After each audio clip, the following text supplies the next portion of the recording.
¿Cómo definirías tú la fotografía perfecta? ¿A qué le das más importancia? ¿A la edición? ¿A la composición? ¿A la técnica? ¿A la cámara? No sé, ¿qué crees? Bueno, pues esto es lo que, es lo que nos va a explicar Juan Pablo de Miguel. En esta masterclass, en esta conferencia que te vamos a ofrecer ya para cerrar, para poner el broche, para poner la guinda al pastel a este Congreso Foto 2021, segundo Congreso Fotografía Online de Carrete Digital, pues en este broche de oro final vamos a escudriñar, vamos a descubrir qué es la fotografía perfecta o qué piensa Juan Pablo de Miguel que debería tener, que debería contener la fotografía perfecta. No sé, ¿qué pensáis vosotros? Echadle un vistazo a la conferencia y cuando acabe, pues decidís si Juan Pablo tiene razón o vosotros tenéis conciencia de que la fotografía perfecta debería ir por otro sitio. No sé, bueno, pues es una forma de crear también un poco de debate. Escuchadlo y a ver qué nos cuenta. Antes de eso, ya no voy a aconsejarte nada más, simplemente agradecer muchísimo a todos los que habéis estado durante todos estos días en las conferencias aquí con nosotros, acompañándonos, disfrutando de todas ellas, aprendiendo fotografía. Espero que a partir de ahora salgáis y practiquéis todo lo que habéis aprendido. A los que hayáis comprado el pase premium, tenéis todo el tiempo del mundo para verlas tranquilamente, disfrutarlas y ponerlo en práctica. Para los que hayáis comprado el pase premium, aún no se acaba el congreso, porque en un ratito tenemos el directo sobre fotografía macro y mañana tenemos el directo sobre fotografía de retrato. Y si os habéis perdido alguno de estos días anteriores, también lo podréis ver cuando queráis, porque va también añadido al pack del congreso, ¿vale? También agradecer el apoyo a Fotoca. Espero que todos los que habéis visto este congreso os hayáis registrado al Fotoclub. Ya sabéis que tiene un montón de ventajas, que os regala 20 euros en un vale de descuento para vuestra próxima compra, que podéis participar en su sorteo mensual, en su perfil de Instagram @fotocaweb, que tiene el servicio de prueba tu cámara, que te dejan una cámara para probarla y si te gusta pues te la queda y si no pues sin compromiso, que también te ofrecen el Aprende a usar tu cámara, que es un curso online presencial en el que un técnico está contigo cara a cara, bueno, cara a pantalla, ¿no? Y bueno, o cara a cara si estás en Barcelona, perfectamente puedes venir a Ronda Universidad 25, que es donde está la tienda, y la clase es presencial. Así que un montón de ventajas que vas a tener si te registras en el Fotoclub. Y bueno, pues agradecer muchísimo a Fotoca por el apoyo y sobre todo, agradecer muchísimo a los que para mí son los mejores fotógrafos del país y de fuera también, porque también han participado muchos fotógrafos de fuera de España, ¿no? Agradecerle muchísimo su paciencia, agradecerle muchísimo su trabajo, agradecerle muchísimo que atiendan a todos los invitados, a todos los asistentes que habéis ido preguntando, los chats en directo, que os habéis puesto en contacto con ellos, que sé que algunos os ponéis en contacto con ellos para preguntarles cosas de forma más personal. Muchísimas gracias a todos los fotógrafos, porque ya hay muchos que han contado, que han participado en muchas actividades con nosotros, y quiero agradecer su confianza y su trabajo, su esfuerzo, y que para mí es todo un honor y un placer teneros siempre conmigo, y que para mí realmente sois mi familia, ¿vale? Muchísimas gracias por todo. Pues nada, yo ya no se me ocurre a quién más agradecer, así que, bueno, sí, déjame una cosita más.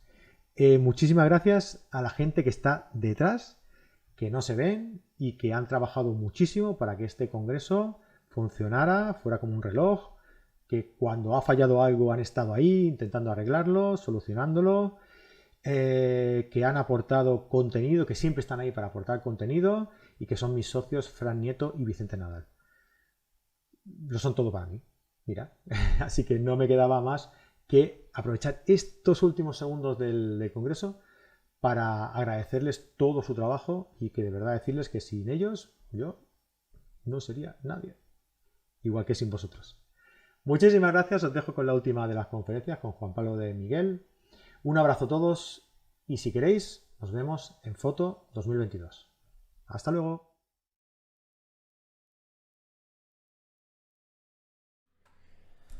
Hola, soy Juan Pablo de Miguel. Hace 20 años que hago fotografías y unos 15, 12, 13 que me dedico a ello profesionalmente. Soy fotógrafo principalmente de paisaje y una de las cosas que he ido aprendiendo durante este tiempo es que existe una forma de hacer una fotografía perfecta, o por lo menos intentarlo. Entonces, una de las cosas principales que hay que tener en cuenta a la hora de abordar una fotografía es la creatividad.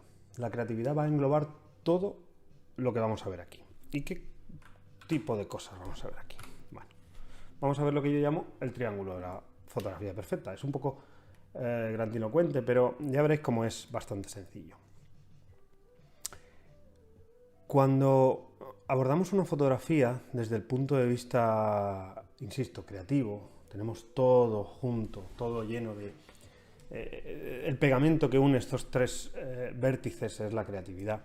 Nos enfrentamos por un lado a problemas técnicos, nos enfrentamos a problemas de composición y a problemas en el procesado. Vamos a ir desgranando cada uno de esos problemas de manera que podamos ir poco a poco entendiendo por qué cada uno de estos pasos puede dar como resultado y dar como único fin una fotografía lo mejor que podamos, independientemente de que el clima o no o acompañe, pero por lo menos que nuestra parte la hagamos bien. La fotografía de paisaje, veréis, tiene muchísimos alicientes, muchísimas cosas muy interesantes y tiene algo que otras fotografías no tienen y es el azar. Cuando se planea una sesión fotográfica hay muchísimas cosas que se pueden, me refiero a una sesión fotográfica de estudio, se puede controlar casi todo. Podemos controlar la luz, la humedad, hasta lo más exquisito que podáis querer ser. En la fotografía de paisaje jugamos con una variable que es completamente aleatoria y es el clima, la suerte, lo que solemos decir, el pelotazo que pega el sol o las nubes o el cielo, el ambiente. Fotografiamos el ambiente, pero fotografiamos los lugares y de eso es algo que no podemos olvidar en ningún momento. Fotografiamos los lugares. ¿Hay lugares que pueden estar mejor acompañados por determinado ambiente? Sí. ¿Hay ambientes que son más atractivos? Sí, pero no hay que perder de vista el foco de lo que fotografiamos, es el lugar. Hay que conectar con el lugar. Entonces, vamos a ir viendo cada uno de estos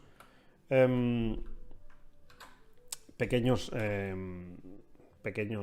vértices. 1, la técnica, 2, la composición, 3, el procesado. Y veréis cómo lo primero que abordamos y que tenemos que preocuparnos cuando llegamos a una localización es: he hecho la tarea, he hecho lo que debía, sé hacer lo que tengo que hacer, estoy haciendo bien mi trabajo, o sea, la parte técnica. Soy buen fotógrafo, conozco mi equipo, sé qué lente va mejor para este paisaje,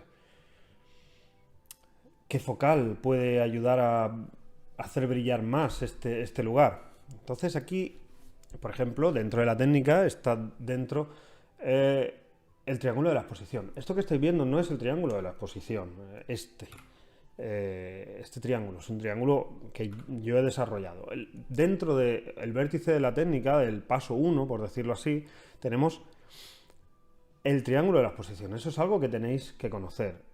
Cómo se relacionan entre sí la velocidad, el diafragma, la sensibilidad y todo ello interrelacionado con el balance de exposición. El balance de exposición es uno de esos grandes olvidados de la fotografía que a mí me gusta incluirlo dentro del centro del triángulo de la exposición. Ahí lo veis, es ese pequeño simbolito de más y menos.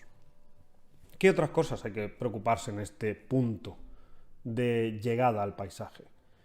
Pues, ¿qué técnica utilizar? ¿Voy a necesitar utilizar el modo manual o me conviene mejor utilizar el modo apertura? ¿O el modo velocidad es lo que necesito? Normalmente en paisaje Podría ser, pero bueno, quiero congelar una cascada, quiero que sea suave, me conviene más un movimiento muy rápido, muy lento, me conviene más profundidad de campo, menos. Sé que hay mucha obsesión entre los paisajistas de que todo salga enfocado. Bueno, ¿vale la pena que haga un focus stacking? O quizá no es interesante en este paisaje. O puedo meter unas ramas desenfocadas que le den cierto ambiente onírico y divertido, interesante o romántico. Tengo aquí puesto la fotografía, el paso 1 es la fotografía pura y dura. Todas las técnicas que puedas necesitar se aplican aquí. Bracketing, por ejemplo. Mi cámara es capaz de captar todo el rango dinámico de una escena o voy a necesitar ampliar un poquitín más. Normalmente si disparáis en atardeceres, amaneceres, necesitaréis un poquitín más. Voy a hacer un tipo de fotografía macro con un objetivo, voy a necesitar filtros, voy a hacer una larga exposición, voy a hacer múltiples exposiciones para reducción de ruido. Eso es algo que veo muy a menudo con mis alumnos en los talleres privados. Mi cámara es ISOless, ¿vale la pena subexponer en cámara y luego sobreexponer, salvar altas luces? ¿Cómo hago todo esto? ¿Es interesante hacer una panorámica en un paisaje siempre? ¿Cómo proyecto luego esa panorámica?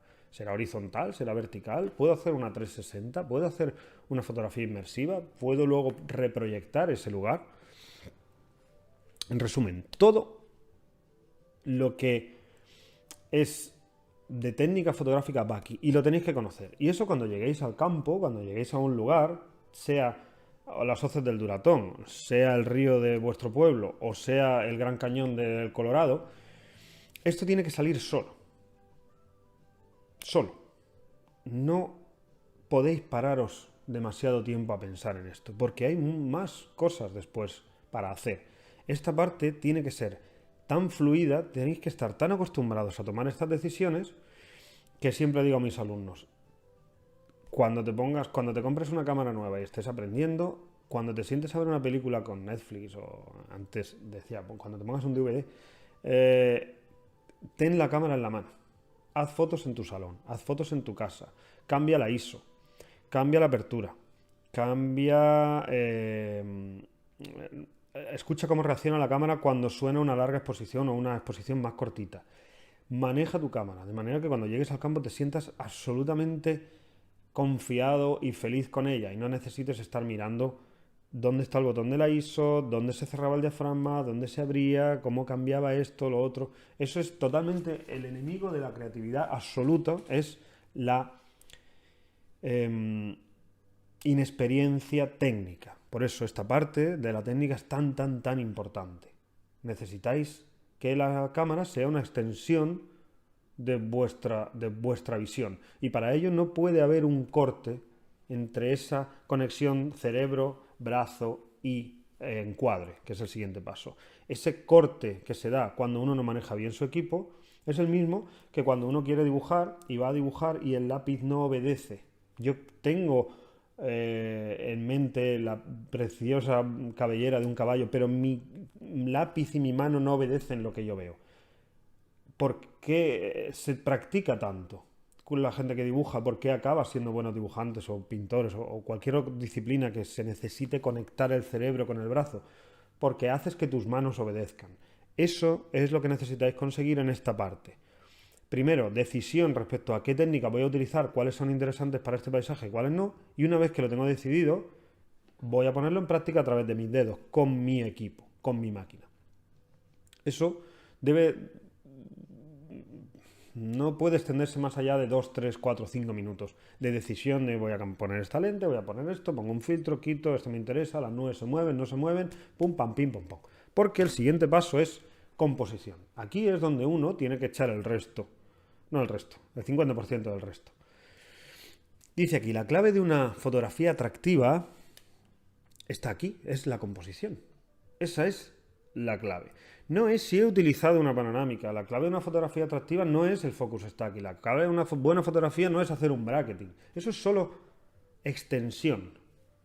La clave de una buena fotografía, en parte, una parte importantísima de una fotografía atractiva es la composición. Es lo que hace que tu fotografía muestre. Es hacer la fotografía. Es encajar la realidad entre 4 vértices. Es encajar el mundo y decirle al espectador, esto es lo que quiero que veas. Es tan, tan, tan importante y es tan denostado y se obvia tanto a la hora de enseñar fotografía que da un poco de pena, porque ahora mismo vivimos inmersos en una vorágine de técnicas que, sin llegar a poder aplicarse en una buena composición o sobre una buena composición o por debajo, depende cómo lo asimiléis, no dirán nunca nada. Entonces la composición es, de los tres pasos, probablemente una de las bases. El hecho de que estos dos pasos estén aquí, en la base del triángulo, no es casual. Arriba está el procesado, no porque domine a todo lo demás, sino porque la base debe ser técnica y composición. Entonces, los tercios, por supuesto, son importantísimos. Las composiciones cruzadas, importantísimo. Voy a hacer una vertical, voy a centrar los elementos, voy a construir una simetría dinámica. Este tipo de cosas está bien conocerlas. Debéis conocer cómo componer, dónde colocar los elementos, qué son los puntos fuertes, algo más o menos básico. Extremo los lugares hacia las esquinas, me interesa crear ese tipo de tensión, o voy a hacer una fotografía mucho más pacífica, mucho más suave. O mi composición va a ser muy suave, pero luego voy a retorcerla en el procesado. Puede que la misma idea desde la técnica, composición y procesado se comuniquen y den lugar al centro de una fotografía perfecta. Suavidad a la hora de elegir las técnicas, suavidad a la hora de componer, suavidad a la hora de procesar, dará lugar a una fotografía con muchísimo sentido. Todo alineado para hacer brillar aquello que es importante. Para esto, en este paso, hay que preguntarse, ¿qué es importante? ¿A qué he venido aquí? ¿Por qué estoy aquí? ¿Por qué estoy en las hoces del Duratón? Vamos a seguir con el ejemplo. Porque voy a fotografiar este meandro. ¿Me voy a entretener con este arbusto que hay por aquí? Bueno, puede ser interesante siempre y cuando ayude al meandro, pero lo que no voy a hacer es quitar protagonismo a lo que he venido a fotografiar simplemente por añadir cosas que no tienen importancia. Así que la composición debe ir completamente volcada hacia hacer brillar los elementos que son importantes. Esos elementos que son importantes para ti, para nadie más. No es importante lo que hayas podido ver en internet. No se trata de replicar una fotografía. No se trata de llego a este sitio y este sitio tiene esta foto. Lo que es importante para ti puede no serlo para nadie más. El Cañón del Colorado tiene unas composiciones famosas, tiene unas composiciones más o menos vistosas, pero tiene infinitas composiciones. Todos los lugares tienen infinitas composiciones. Hay que arriesgar, hay que llegar al lugar, sentir un poco qué es importante para mí, darle forma a través de las técnicas que conoces y sobre todo la composición. Sobre esto me podría extender muchísimo más, pero lo que quiero que os quede claro sobre esto es la importancia que tiene la composición en que un trabajo sea personal y sea vuestro. Si uno se dedica únicamente a replicar composiciones, no sentiréis nunca el trabajo como vuestro. Tercera pata del trípode, tercera vértice del triángulo, el procesado. Aquí es donde convertimos lo que hemos captado en lo que nosotros queremos que muestre. Lo que la cámara ha podido ver en lo que nosotros queremos enseñar. Digo, un buen procesado es lo último que le falta a una fotografía para triunfar. Triunfar en el más amplio sentido de la palabra. Sutileza, sencillez. Y que todo gire en torno a una sola idea. La redundancia que gira alrededor de una sola visión aplicada al revelar. Esto, que está un poco retorcido, la redundancia que gira alrededor de una sola visión aplicada al revelar. ¿Qué quiere decir esto de una sola visión? La redundancia quiere decir, le doy vueltas una y otra vez, giro alrededor de una sola idea. La misma idea que me hizo tomar las decisiones técnicas, porque eso era lo importante, y eso era lo que quería mostrar. Si necesité una panorámica o necesité un bracketing, era porque eso era lo que yo quería mostrar. Elegí una composición de una manera o de otra basándome en ese mismo principio, eso era lo que yo quería mostrar. Vine aquí para eso. Eso es lo que es importante para mí. Esa misma idea redunda de nuevo en el procesado. ¿Qué era importante? Esto. Esto me hizo decidirme por este tipo de técnica. Esto me hizo decidirme por esta composición. Eso tiene que brillar. Voy a trabajar todo todo lo que tengo, lo voy a echar aquí para que eso que he fotografiado brille a través de un procesado que puede ser más o menos simple, más o menos complejo. Yo enseño a hacer procesados, algunos más complejos, otros muy sencillos, en función de lo que necesite una fotografía. Necesita color, necesita contraste, necesita detalle, necesita oscuridad, necesita luminosidad. Esos son los 4 parámetros que yo defino básicamente como más importantes. Son los 4 parámetros que además definen un estilo personal. Luminosidad de tu fotografía, detalle, saturación o colorística y contraste. Son 4 cosas diferentes en las que hay que trabajar en una fotografía. El orden de trabajo, ahora entraremos un poquitín más para que veáis un poco cómo hago yo las cosas y cómo lo enseño a mis alumnos, ayuda a seguir un esquema, aunque a veces se puede romper porque la fotografía, como cualquier disciplina artística, es muy amplia y vale la pena a veces salirse del camino. Pero en general, el procesado va a seguir un patrón relativamente simple y es: voy a hacer brillar aquello para lo cual fui a ese lugar, aquello que yo quería fotografiar, aquello que yo quería ver, que yo quería mostrar al mundo a través de mis fotografías. Entonces, y el pegamento que une todos esos huecos, insisto, es la creatividad, aparece lo mal llamado fotografía perfecta. No existe una fotografía perfecta. ¿Sabéis ese dicho de Imogen que decía: ¿cuál es tu fotografía favorita? Decía: la que haré mañana. Bueno, pues esto es parecido. Desde la toma hasta la composición, la elección y selección y procesado debe enlazar o debe estar enlazado con la idea principal de la fotografía. ¿Qué estoy fotografiando? Entonces, todo, insisto, se enlaza con la creatividad. Entonces, ¿cuál es el esquema general? ¿Qué he venido a hacer aquí? ¿Por qué estoy aquí?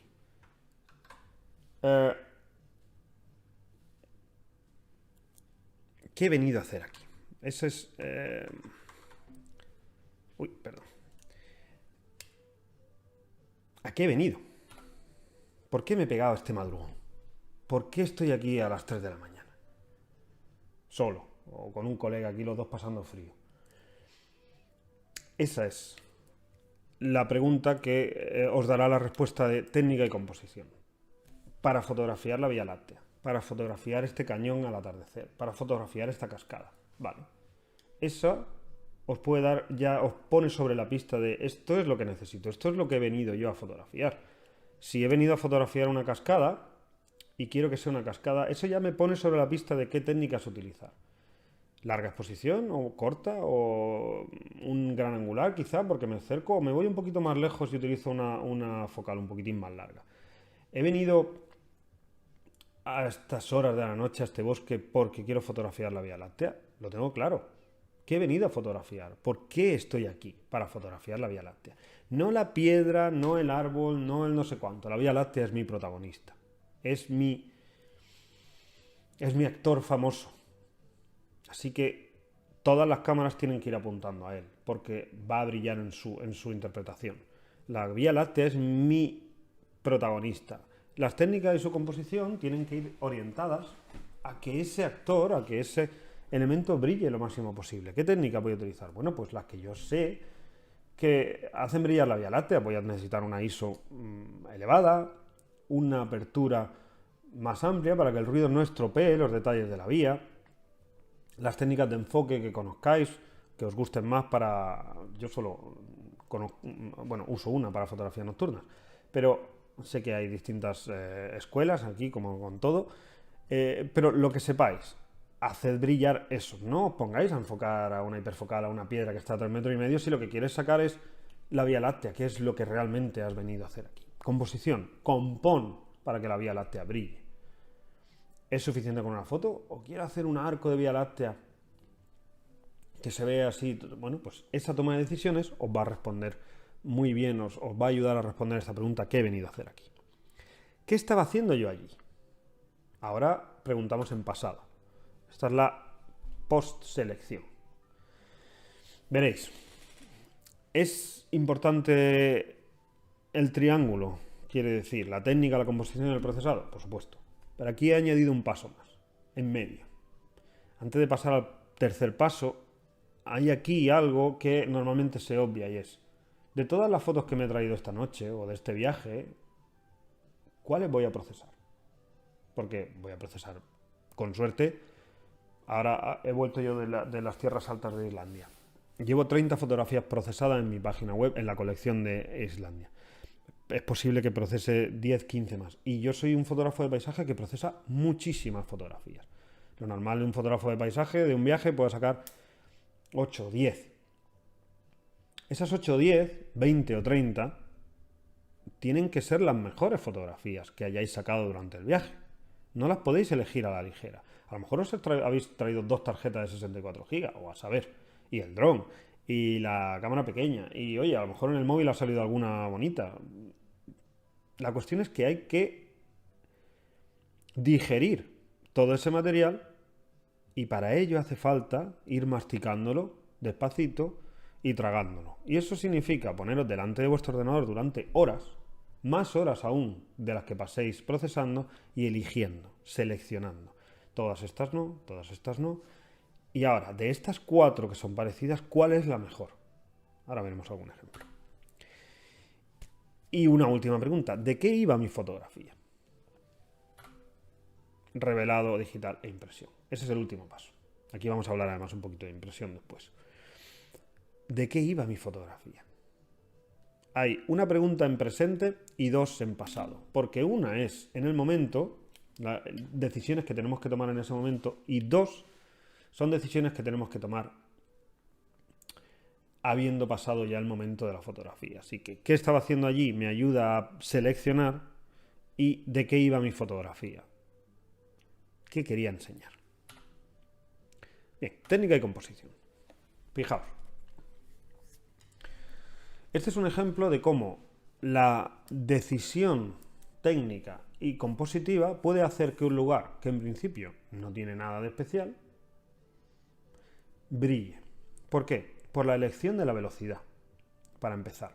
Y la elección de realizar un bracketing para capturar todo el rango dinámico del color que había aparecido en el cielo, que no es nada del otro mundo, pero es un cielo que acompaña muy bien al movimiento del agua. Pero fijaos, el movimiento del agua es protagonista. ¿Cómo le doy protagonismo? Dándole 2/3 tranquilamente, un mínimo de 2/3 a lo que realmente tiene importancia. De ahí el conocer la composición. Las reglas de composición. Reglas muy sencillas, por otra parte. Si yo he venido aquí a fotografiar el agua, yo lo sabía cuando salí de casa en la costa de Portugal, y sabía que iba a fotografiar ese movimiento de agua. Estaba la marea alta y sabía que entraba y salía. La entrada de agua es diferente de la salida, así que elegí una velocidad que me permitiera capturar ese movimiento de agua con tantísima textura. Y luego en el procesado, bueno, en la elección, imaginaos que de estas tengo un montón. ¿Cuál elegí? La que hubiera más movimiento, porque de eso iba el asunto. En otras es posible que el cielo estuviera un poquitín más brillante o que tuviera algo más de color. Sí, pero yo no había ido allí a fotografiar el cielo. Había ido a fotografiar el movimiento del agua, enlazado y engarzándose con esas rocas. Así que mi prioridad era el agua. Mi prioridad a la hora de elegir las técnicas y las decisiones técnicas era el agua. Mi prioridad a la hora de componer era el agua. Y mi prioridad a la hora de editar era el agua. Por lo tanto, todo mi esfuerzo a la hora de editar era arrancar cuanto más detalle pudiera del agua, porque de eso iba mi fotografía.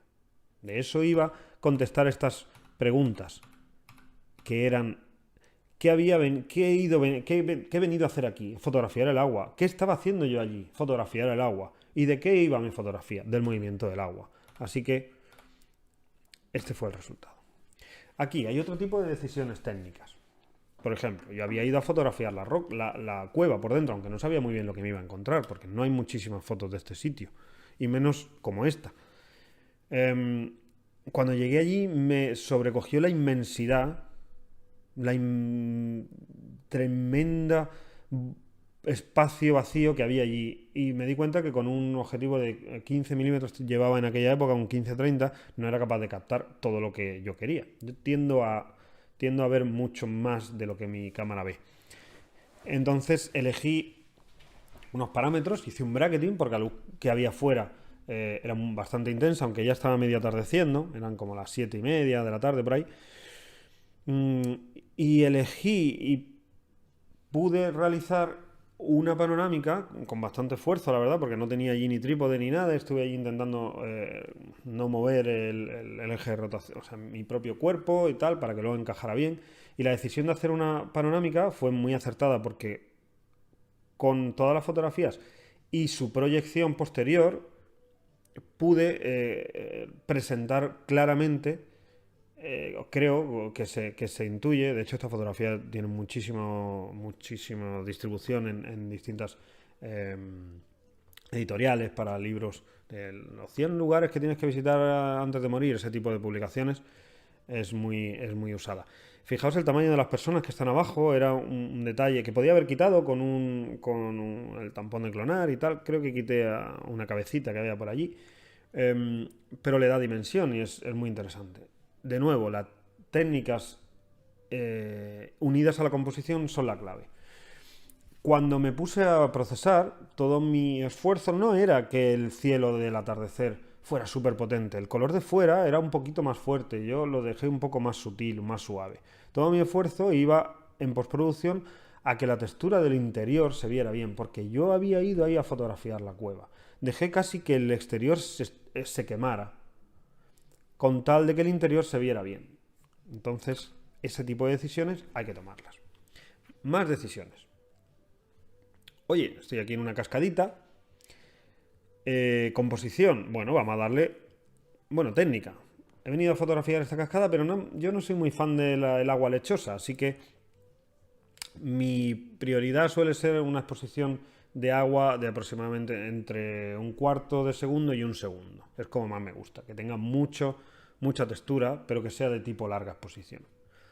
De hecho, este agua no se puede considerar una larga exposición porque creo que tiene medio segundo. No tiene 8, 10, 15, 20 ni 2 minutos. Queda todo completamente suave. Yo había ido a fotografiar allí la cascada o la montaña.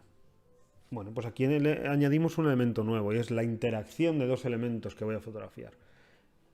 Siempre hay uno protagonista. He venido a fotografiar la montaña. Sí, probablemente la montaña es lo más característico de este lugar en Escocia, pero no hay que olvidarse de que al fotografiar la montaña hay que ayudar en su composición a relacionarlo con la cascada. Tienen que estar de alguna manera unidos. Es uno de los 7 errores que yo suelo corregir a mis alumnos sobre composición, y es que el primer plano y el fondo no tengan conexión. Así que siempre hay que buscar una línea que conecte el fondo con el primer plano.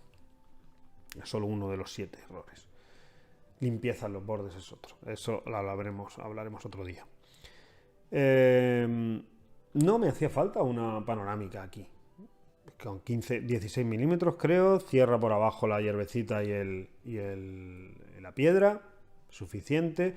Ambos elementos tienen un lugar protagonista que está dentro de la fotografía.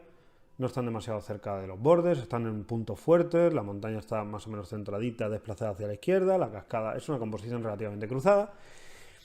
¿Qué sí que tuve que hacer aquí? Bracketing. El sol que pegaba estaba encajado allí, me quemaba todo el cielo, o las piedras quedaban excesivamente oscuras. Así que bracketing es una cosa que yo suelo utilizar mucho.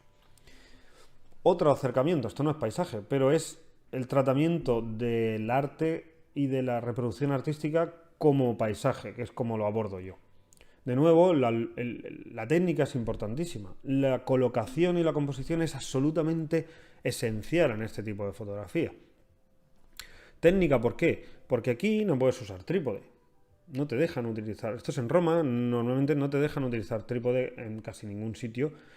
Y tiene cierta lógica.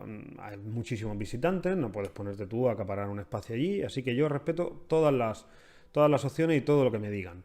Si yo no puedo utilizar trípode, tengo que tirar de ISO o de sensibilidad para captar luz. ¿Y si no hay luz? ¿Y si la reproducción de estos colores depende de que el rango dinámico de mi cámara sea lo máximo posible? Y yo no puedo disparar a ISO 1600 y luego pretender arrancar colores y riquezas y detalles de ahí. Bueno, pues hay técnicas diferentes en las que, conociendo tu equipo, puedo eliminar esas limitaciones y ampliar el rango dinámico brutalmente y acabar con fotografías utilizando un equipo relativamente sencillo, equivalentes a ISO 100, haciendo exposiciones de 1:80 con fotografías muy muy oscuras, repitiendo disparos y haciendo una serie de pasos que son relativamente simples, aunque costosos luego en el ordenador, de tiempo de procesado, pero vale la pena. De una manera o de otra, la técnica de nuevo nos ayuda a solventar algunos problemas. Tengo una visión del lugar y la técnica me ayuda a llevarla a cabo. La composición, igual, me ayuda a colocarme justo en el centro para que esto se vea en todo su esplendor. Y el procesado va a ir directamente orientado y certero a el color y el detalle.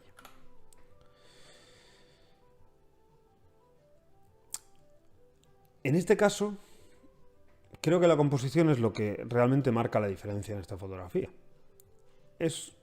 Creo que no hay aquí bracketing, porque es un día nublado, con un rango dinámico bastante normalito. Tiene un procesado relativamente simple, un poquitín de detalle, un poquitín de contraste, poquito color y se acabó. ¿Qué hace esta fotografía? ¿Qué es lo que la hace especial? La composición. La colocación del lugar, la colocación de los elementos, el ir un pasito más allá a la hora de acercarte a los sitios. No digo un pasito más allá a la hora de caerte al acantilado, cuidado con eso. Me refiero a ir un paso más allá de la fotografía más obvia que había allí, que era una especie de madera, que parecía todo más lógico, pero buscar otros elementos con los que jugar. Sin embargo, aquí fijaos que la exposición es larguísima. Toda la idea era hacer de esta fotografía un remanso absoluto de paz. Sin embargo, cuando me la traje a casa y estaba procesando y elegí esta fotografía, tengo verticales, tengo horizontales, elegí esta porque era la que más sencillez me parecía. El castillo se quedaba un poquito apagado. Entonces utilicé técnicas de blanco y negro, que ahora son bastante populares, que desarrollé más o menos en 2015, pero en este caso en color, para romper esa extrema suavidad del cielo, las montañas y de larga exposición, y darle al castillo una tridimensionalidad que pareciera que saliera de la fotografía. De nuevo, aquí las técnicas son, de nuevo, la suavidad, la sencillez de todo lo que no sea castillo. Voy a quitarle importancia a todo, de manera que una larga exposición me puede ayudar. La composición es más o menos obvia, no hay nada destacable aquí. Aquí quizá lo más destacable es el procesado en el que arranco todo el detalle del castillo y además viro de una especie de verde pastosillo que tenían los árboles a ese naranja brillante que hace que se combine perfectamente con el color del azul, de la hora azul natural que tenía el ambiente.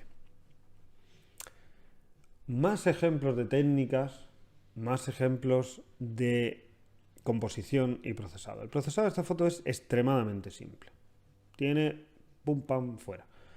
Sin embargo, lo que hace esta fotografía un poquitín especial es, por supuesto, la hora de llegar allí, de pasar la noche allí, de pegarte el madrugón, de capturar un poco la niebla que se pone al amanecer sobre Trillium Lake en el norte de Estados Unidos, y esperando que se quitara aquella pequeña capota de las nubes de la montaña, que no se quitó ni la noche anterior, ni la tarde, ni el atardecer anterior, ni esa mañana, ni esa tarde.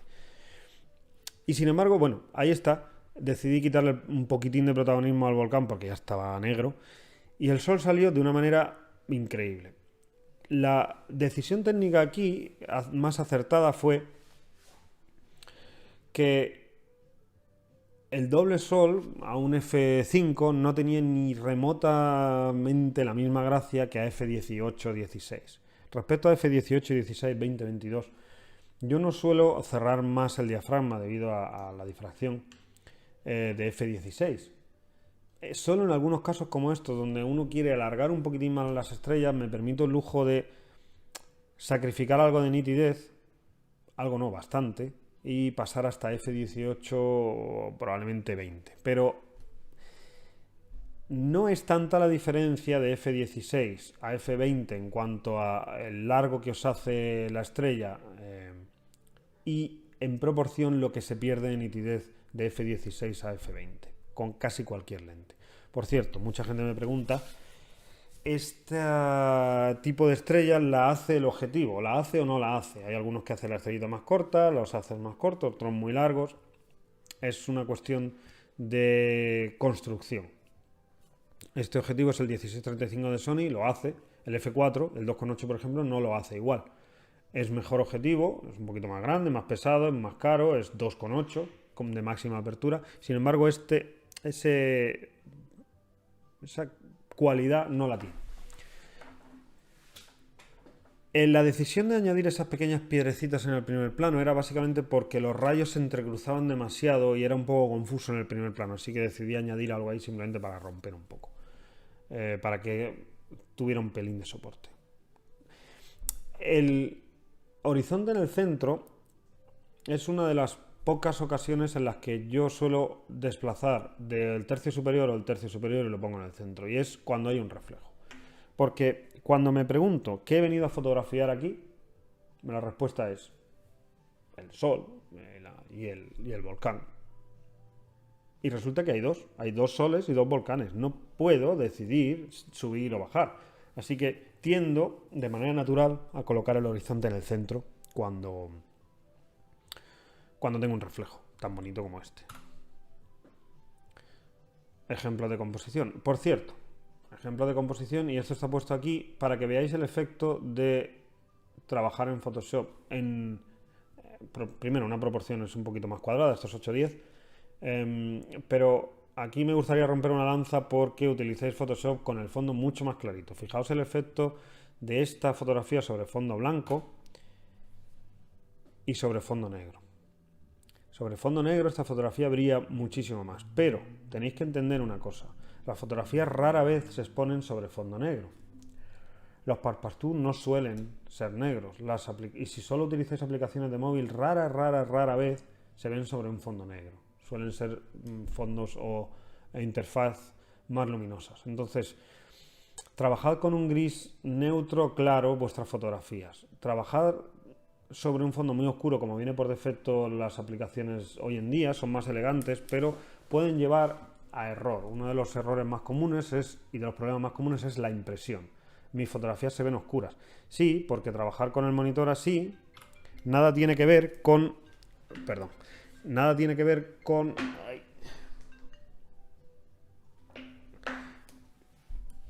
trabajar así. La fotografía cuando la saquéis en papel será mucho más oscura. O será la sensación. Bien, selección. La selección es muy importante. Como hemos dicho, ¿cuál selecciono aquí?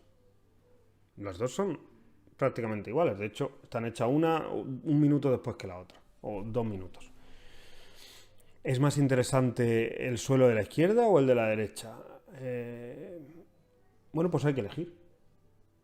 Hay que elegir y una de las dos seguramente será un poquito más atractiva que la otra.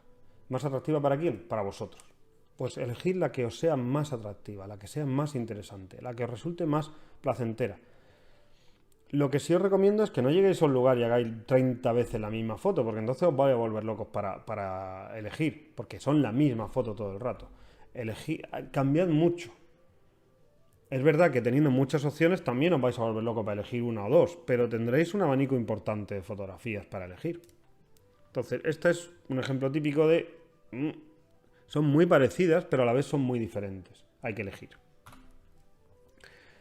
Este es otro ejemplo relativamente simple de... parecen iguales. Y sin embargo, una de ellas, la de la derecha, muestra muchísimo mejor lo que yo había ido a fotografiar allí, lo que yo estaba fotografiando, que era la cascada y el río.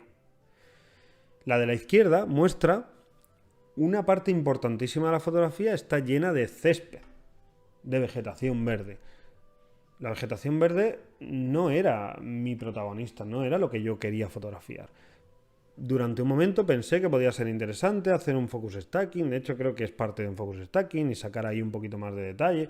Al final, en casa, ya a la vuelta, deseché la idea porque no tenía sentido. No os preocupéis si hacéis muchas fotografías en campo y luego en casa os dais cuenta de que no tenía sentido hacer. Es parte del aprendizaje. Es raro que un fotógrafo llegue a un sitio y diga, uy, ya lo estoy viendo, pum, pam, pum, pum, pum, hala, vámonos.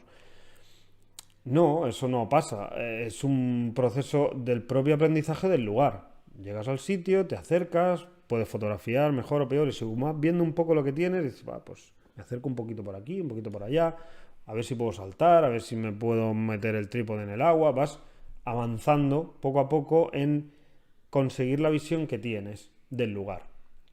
Estás viendo la cascada, estás viendo el río, ¿cómo puedo mostrarlo lo mejor posible?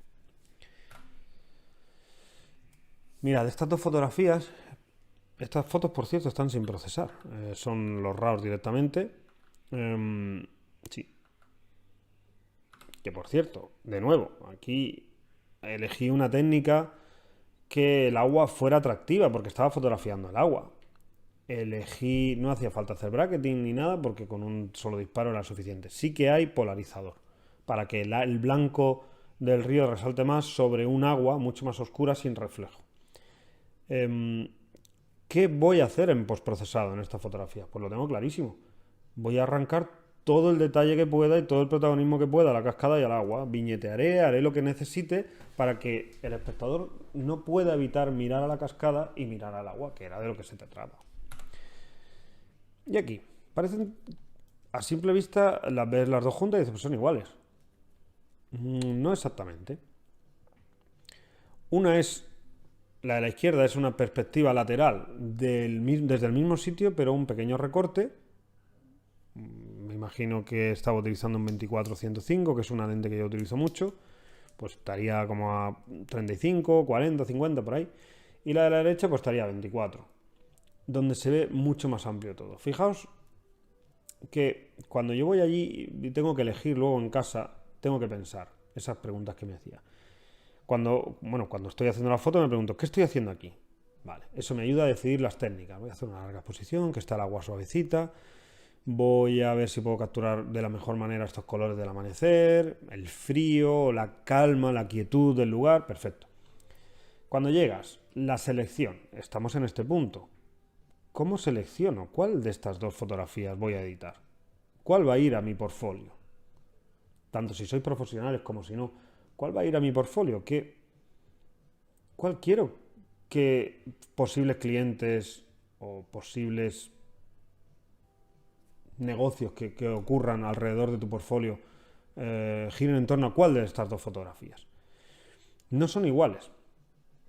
La cuestión es, ¿a qué había ido yo allí? ¿Qué hacía allí? ¿O qué era importante para mí? Bueno, las casas, Ámsterdam.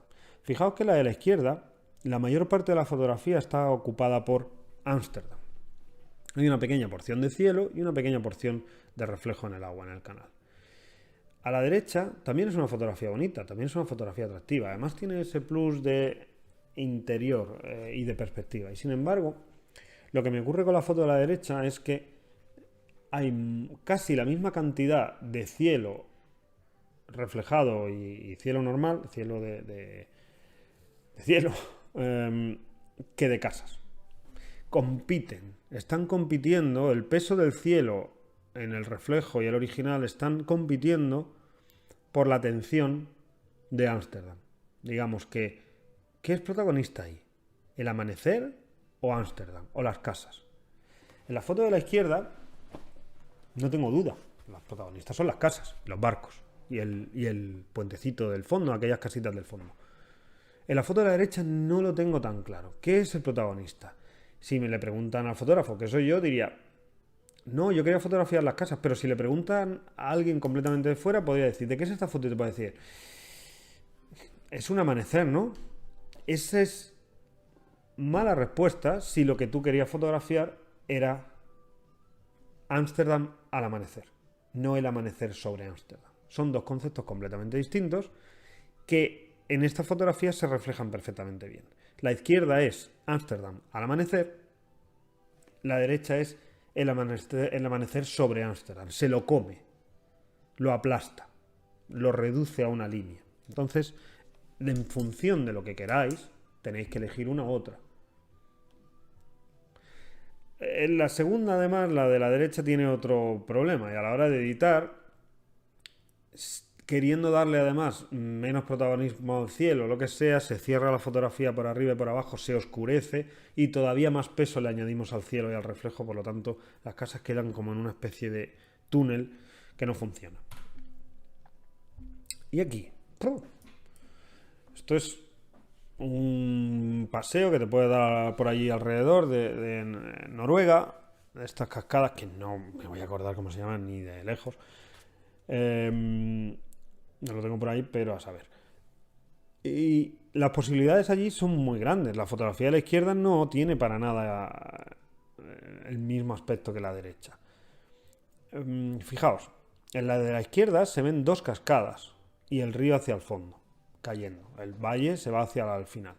Sin embargo, la cascada de la izquierda no está conectada por ningún río, aparece simplemente entre las montañas. Y esta pequeña cascada, no sé si veréis el ratón, pero la de abajo, está casi fuera de la fotografía. No me acababa de funcionar. No, tengo varias parecidas, con más cielo, más focal, menos focal.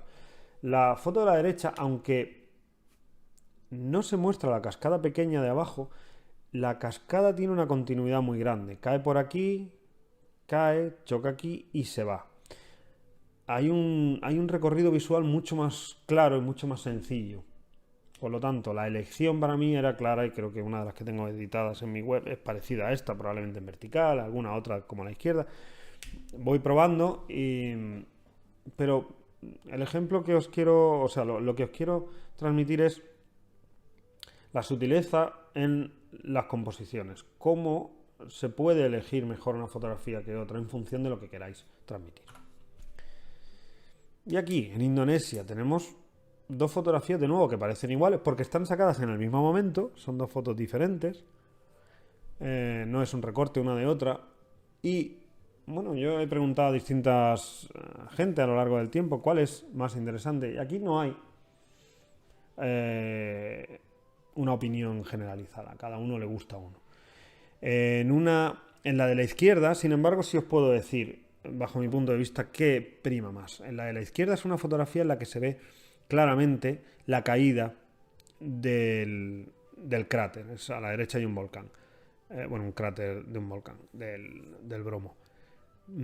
Y se ve claramente, el protagonista, digamos, es el acantilado en sí y la niebla. Se ven las casitas y tal. Bueno, en la de la derecha, sin embargo, el protagonista es la luz. Cómo entra la luz de la izquierda, la fotografía de la derecha se lee de izquierda a derecha, desde esta zona de aquí. Estas fotos están sin procesar también. Entran así y lo más interesante de esta foto es cómo golpea la luz aquí. Y este acantilado, bajo mi punto de vista, pasa a un segundo plano.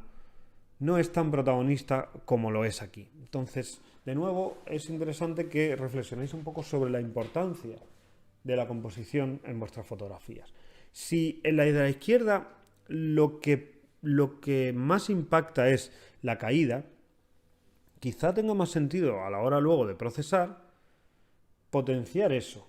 A lo mejor hacer un poquito más blanca esa niebla, darle un poquito más de contraste, esa oscuridad de aquí del acantilado, darle un poquito más de fuerza para que eso se vea muy bien. Si en la foto de la derecha la elijo finalmente porque me gusta más y la luz como incide, mi protagonista será la luz. En procesado me ocuparé con mucho más cuidado de cómo entra la luz y que todo ese detalle que hay en esa ladera brille más. ¿Entendéis cómo todo va unido? Desde la técnica, la composición y el postprocesado. Y la elección, por supuesto. Este es otro de esos ejemplos en los que dices, son iguales. Y sin embargo, una es mejor que la otra. Y en este caso es especialmente complicado, porque aquí hay dos partes y cada una me gusta una parte. Por ejemplo, de la foto de la izquierda me gustan estas curvas de entrada. Me gustan mucho cómo entraban estas estas curvas que entran así de lateral. Sin embargo, de la foto de la derecha me gustaba mucho esta terraza en sí, que cae aquí de manera muy, muy agradable. No tanto esta entrada, que es un poco más sosa, es más plana. Probablemente a día de hoy editaría la de la izquierda. Creo que sacrificaría esas pequeñas terrazas de la derecha y me quedaría con la entrada. Tiene un flujo mucho más legible, es mucho más interesante de leer desde la entrada hacia las montañas, que al final se trata de eso. ¿Qué había ido yo a fotografiar allí? Cuando yo estaba allí, estaba fotografiando las terrazas, los arrozales. Cuando yo seleccionaba, en este momento pensaba, ¿por qué estaba yo aquí? ¿A qué habíamos ido allí, mi mujer y yo? A fotografiar los arrozales. Por lo tanto, tiene sentido que los arrozales sean los que más protagonismo tienen. ¿Y las montañas? ¿Habíamos ido a fotografiar las montañas? En este caso, las montañas son un accesorio, algo que hace aún más bonito el lugar, pero no era el principal atractivo. Nuestro objetivo principal eran los arrozales. No las palmeras, no todo lo demás. Esos son elementos que acompañan a nuestro protagonista. Por último, yo que soy muy fan de las panorámicas muy extremas, lo llevo haciendo desde hace ya muchos años, desde 2006 más o menos, a veces te das cuenta de que una de las secciones de las panorámicas puede tener la misma o más fuerza que la panorámica en sí. La foto de abajo es una panorámica muy potente y sin embargo puede llegar a despistar a muchos clientes o editoriales porque es un poco extrema, tiene un efecto como muy potente. Puede que se pierda incluso el sentido de realidad. Sin embargo, las dos fotos de arriba, probablemente la de la izquierda, es muchísimo más bonita en sí misma. Y es este pequeño trozo de aquí. Y esta foto de arriba es preciosa tal y como está. Es un lago con unas montañas espectaculares, con sus pequeñas casitas, todo. Claro que esta te muestra todo, pero a veces no hay que mostrarlo todo. A veces el todo es demasiado. Eso es algo que me tengo que apuntar yo para mí también. Bien. ¿Qué ocurre cuando llegamos al punto del procesado y la copia real, el papel? Bueno, pues aquí nos ayudan Epson, Eizo y Canson Infinity. Estas son las marcas que patrocinan mi trabajo, con las que llevo un tiempo y la verdad es que no podía estar más orgulloso y más feliz de trabajar con ellos. Canson porque hacen los mejores papeles del mundo, de impresión. Los papeles que tienen de sulfato de bario con sustratos de algodón y de alfa celulosa son sencillamente de otro mundo. Las fotografías cobran vida en tus manos. Epson, porque es sencillamente la marca de impresoras que está un paso más allá de todo el resto en fotografía de alto nivel. El sistema que tienen de piezoeléctrico de impresión con 12 tintas es sencillamente inexplicable. Como ves salir aquello de allí y dices, pero esto cómo es posible, con un brillo, con una fidelidad del color y además con una gama tonal reproducible espectacular. Y aquí es donde entra Eizo. Eizo es la mejor marca de monitores del mundo, pero a años luz del resto. De hecho, se acaban de llevar un Oscar de la Academia por su contribución al mundo de la imagen y de Hollywood. Lo que ocurre con Eizo es que trabajar en un entorno controlado en el que el monitor se autocalibra porque tiene su colorímetro integrado y puedes trabajar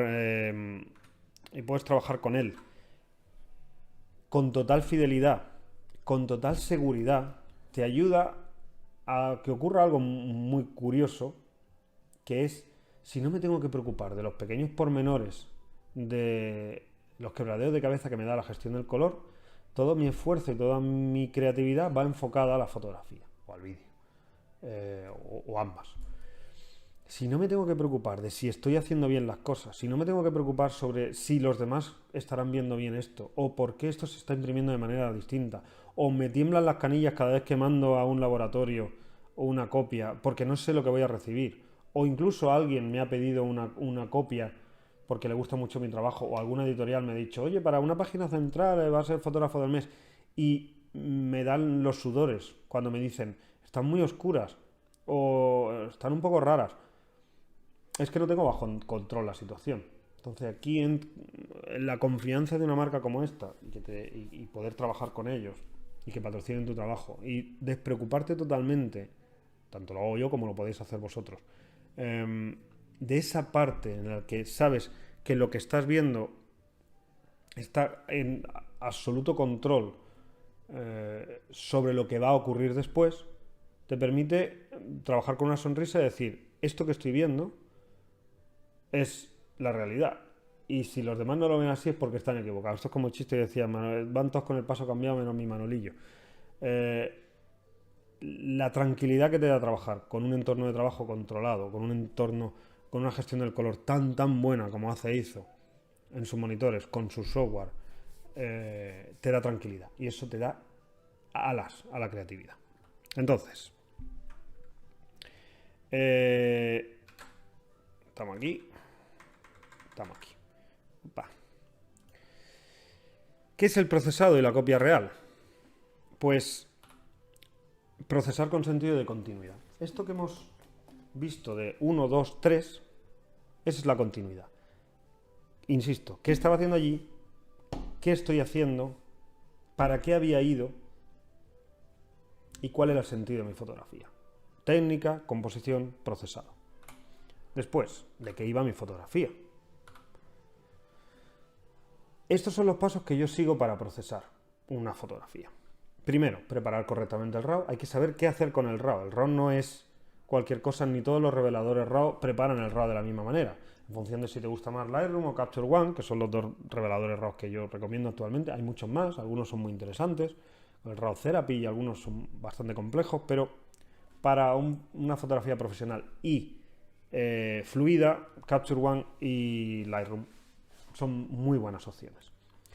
No tengo especial interés en ninguno de los dos, así que el que queráis. Pero igualmente hay que preparar el RAW para su correcto postprocesado. ¿Qué significa preparar el RAW? Hacerle la cama al RAW para que acepte todas las capas de mantas que le vamos a echar después en Photoshop. Porque ahí sí que solo hay una opción, que es Photoshop. Preblending, ¿qué quiere decir? He hecho bracketing, hay que hacerlo ahora, hay que fusionar ahora. He hecho panorámica, hay que fusionar las panorámicas ahora. He hecho focus stacking, todo lo que sea blend, o sea, mezclado, hay que hacerlo en este paso, paso 2. Paso 3, me voy a ocupar del contraste y de detalle. Solo de esas dos formulaciones, de las 4 que hay. Contraste y detalle. En este paso voy a devolverle a la fotografía y voy a añadirle el contraste que necesita y el detalle. La estructura, la claridad, pero sin utilizar deslizadores de estructura ni claridad. Para los que seáis aficionados a darle a claridad a toda la castaña, ya sabéis a lo que me refiero. El paso 4, viñeteo, luces y sombras. Vamos a cerrar la fotografía. ¿Por dónde? Por aquí, cierro aquí. No, que era importante, cierro en función de lo que quiera mostrar. Luces y sombras. Voy a potenciar las luces cuando estén y voy a salvar las sombras para que se vean correctamente. Paso 5, el color. Solo aquí, después de hacer todo esto, me preocupo y me ocupo del color. Y paso 6, finalizado. Hay que hacer un par de cositas. Básicamente ajustar bien el histograma para que todo esté correcto y listo. Eso es todo lo que hacemos en procesado. Foto de la izquierda, el RAW original. Foto de la derecha, RAW procesado. ¿Cómo se hace esto? Siguiendo estos pasos. ¿Con qué sentido se hace esto? Con un único sentido, y es el mismo que hay desde la toma, la composición y el procesado. Y es fotografiar la hora azul en Bergen. Fotografiar la hora azul en esta ciudad. Vas paseando con un frío de morirte y sin nadie por la calle, y lo que te encuentras, porque es al amanecer, y lo que te encuentras, que por cierto, para los que estáis empezando de la hora azul, es lo que ocurre un poquitín antes del amanecer y un poquitín después del atardecer. La hora azul del amanecer no es igual que la hora azul del atardecer, sobre todo en ciudades. Entonces, levantarse por la mañana antes del amanecer vale la pena siempre. encuentras un charco que además le da aún más dimensión a estas casitas preciosas. Y todo va enfocado a que las casas brillen, a través de, además, de la armonía de color que supone combinar esos colores naranjas, cálidos, amarillentos, rojizos, con un azul relativamente poco saturado. Fijaos que la foto de la derecha ya procesada, el azul es bastante más grisáceo, más suave que en el RAW original, que es un azulón bastante fuerte. La izquierda es como ve la realidad la cámara, la derecha es como la veo yo. Foto de la izquierda, un RAW. Foto de la derecha, varios blending, por ejemplo. Es un blending en el que además había una larga exposición, las nubes se estaban moviendo muy rápido, tampoco era mucho, yo creo que en un par de segundos se movieron suficientemente, pero además es que estoy en el interior de una cueva de hielo en el que la luz entra como en la parte izquierda. ¿Cómo elaboro una fotografía en la que muestre tal y como veo yo la realidad, que es la derecha? Bueno, pues un blending de 3 probablemente, subexpuesta para el exterior, normal, que es la que estáis viendo a la izquierda, y sobreexpuesta para los detalles de las sombras. El hielo, en función de la temperatura del color, os va a salir muy verdoso. Bueno, yo decidí darle un tono más fresquito, más azulado, que me gustaba más. A veces el color está oculto. Y de nuevo, juega un papel importantísimo el paso 5 en el que nos ocupamos del color. El color significa virados, significa intensidad, significa luminosidad del color, significa saturación del color y desaturación del color. Entonces, en esta fotografía a la izquierda es el RAW, era un atardecer bastante bonito, pero el RAW preparado y plano es completamente plano, es bastante horroroso. La preparación del RAW y todo un procesado orientado a obtener lo mejor de esta fotografía da como resultado esa fotografía a la derecha en la que el color sale y revienta. Y como extra, digamos, el procesado, aquí no sigo estos mismos pasos, pero cómo transformar una fotografía, la de la izquierda en la de la derecha. Esta fotografía de la derecha ganó muchísimos premios y fue la que dio lugar a toda una serie de talleres que estuve dando durante 2014, 15, 16, 17, 18, en unas técnicas de blanco y negro muy concretas, muy precisas, que luego se hicieron populares. Y hay una parte de la que vengo hablando todo el camino y es la creatividad. La creatividad, la explosión de creatividad que supone la transformación de la foto de la izquierda en la derecha. Y eso escapa a todas las técnicas y todos los trucos que podáis aprender. Si no hay una base de creatividad, todo cae en saco roto. Entonces, sobre todo, sobre las técnicas, sobre la composición y sobre todos la amalgama de cosas de postprocesado, de verdad, trabajad la creatividad, la imaginación. Y aquí, al final, tengo aquí una pequeña diapositiva que la vamos a pasar muy rápido porque se me está yendo el tiempo. Y hablo un poquito de fotografía de viaje versus fotografía de paisaje. Fotografiar mientras se viaja no es lo mismo que viajar para fotografiar. Pensad en ello. Amanecer y atardecer, hora azul para ciudades. Son momentos muy buenos para fotógrafos de paisaje. Al amanecer y al atardecer es estupendo. Hora azul para ciudades, maravilloso. Pero no dejéis de lado otro tipo de fotografías diurnas. Podéis echar un vistazo a mi página web www.juanpablodemiguel.com. Con que busquéis Juan Pablo de Miguel en Google os saldrá. Y podéis echar un vistazo de todas las galerías que tengo de distintos sitios. Las fotografías diurnas, tengo muchos atardeceres, mucha hora azul, me encanta. Pocas nocturnas, no soy un fotógrafo nocturno muy demasiado aficionado, pero sí que hay muchas y cada vez más horas centrales del día. ¿Qué equipo hay que tener en cuenta? Bueno, disparar en RAW, por supuesto. ¿Es absolutamente necesario un gran angular?